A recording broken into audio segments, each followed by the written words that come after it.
नमस्कार, मी गणेश कडलक.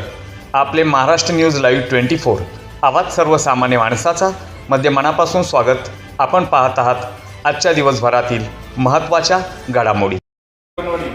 त्यामध्ये दावडी, लिंगाव, गोसाशी, पूर आणि कनेसर आज या ठिकाणी राष्ट्रीय पोषण जनजागृती अभियान अतिशय चांगल्या पद्धतीने राबवण्यात येत आहे.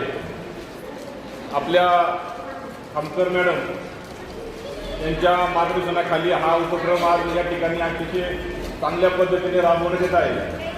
मला वाटतं मॅडम 5 वर्षामध्ये पहिलाच तुमचा असा अनोळखा कार्यक्रम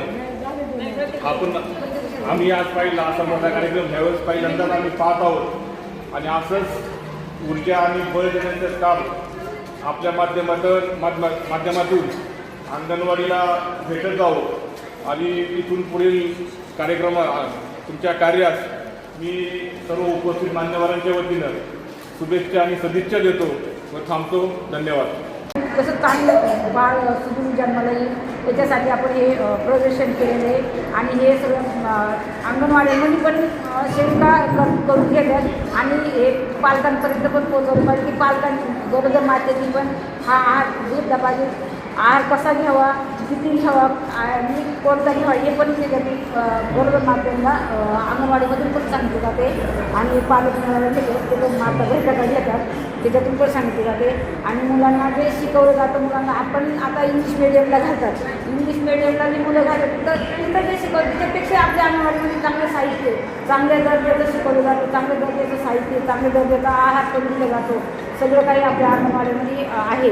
पण आपण काही लोक पालक काय करतात की इंग्लिश मिडियमला चांगलं आहे, इंग्लिश मिडियमला चांगलं आहे म्हणून अंगणवाडी मुलं काढून तिकडं इंग्लिश मिडियमला घालतात. पण जेणेकरून मुलांचा जो बौद्धिक विकास, शारीरिक विकास, मानसिक जो विकास होतो तो अंगणवाडीमध्ये चांगला होतो. आणि इथून पाठीमागे जे आपण आपली पिढी घडलेली आहे त्याच्यात असे की मुलं खेळून उड्या मारून वागूनच 5 वर्षापर्यंत तेच घालायचं. पण आता 2-8 वर्षाचं मुलं झालं. आपल्याला आपला आहार जर व्यवस्थित असेल की त्या आहार म्हणजे त्याच्यामध्ये सगळ्या मात्रा म्हणजे त्याच्यामध्ये प्रोटीन, कार्बन किंवा अनेक आयोडीन वगैरे अशी जे आपल्या आहारात आवश्यक आहे ते लहानपणापासूनच आपल्या पालकांना जर आपण देत आलो तर पुढं आपले आरोग्य चांगलं होईल.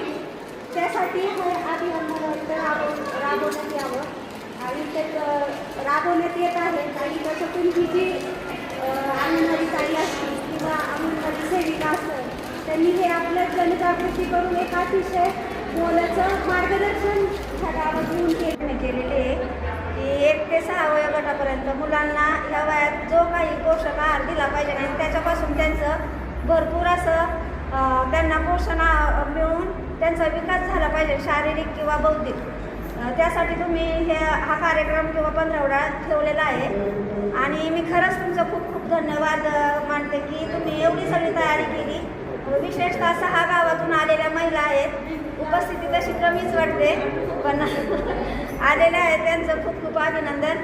आणि आमच्या गावातल्या ज्या डुंबरे मॅडम असतील, गावडे असतील किंवा साबळे मॅडम असतील सर्व अंगणवाडी सेविका आणि अंगणवाडी शिक्षिका यांचे मी स्वागत करतो आणि आलेल्या मान्यवरांचं पण स्वागत करतो की आज या ठिकाणी राष्ट्रीय पोषण आहार या अंतर्गत या ठिकाणी या भगिनींनी या ठिकाणी अत्यंत उत्तम प्रकारे पोषणाचे या ठिकाणी पदार्थ तयार करून पुढील बालकांना कसे पोषण देऊन पोषण आहार उपयुक्त आहे असे या सर्व प्रकारचं अन्न किंवा आहार ठेवून हे सर्वांना दाखवलेले आहे. त्याबद्दल मी सर्व भगिनींचे मी या ठिकाणी आभार मानतो आणि थांबतो. धन्यवाद.